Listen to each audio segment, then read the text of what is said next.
RG Tech Computer Tutorials.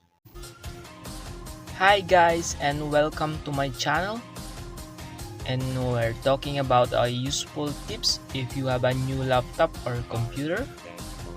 Okay, the first thing is we're going to our control panel,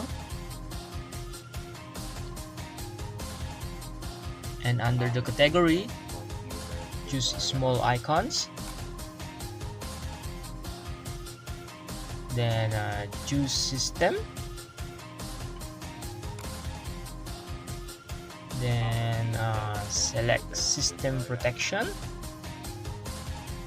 then choose drive C, then configure.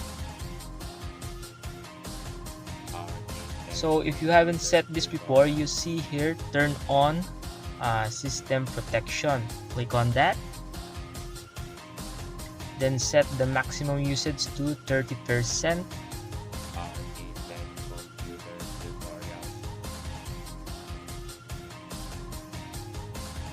Then click apply, then OK, then we're done.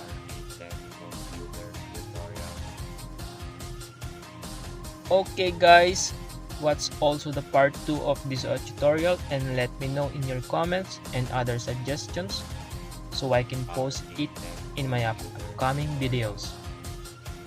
If you found this video interesting with you, kindly hit like and be sure to subscribe, and thank you for watching. Balot po kayo dyan.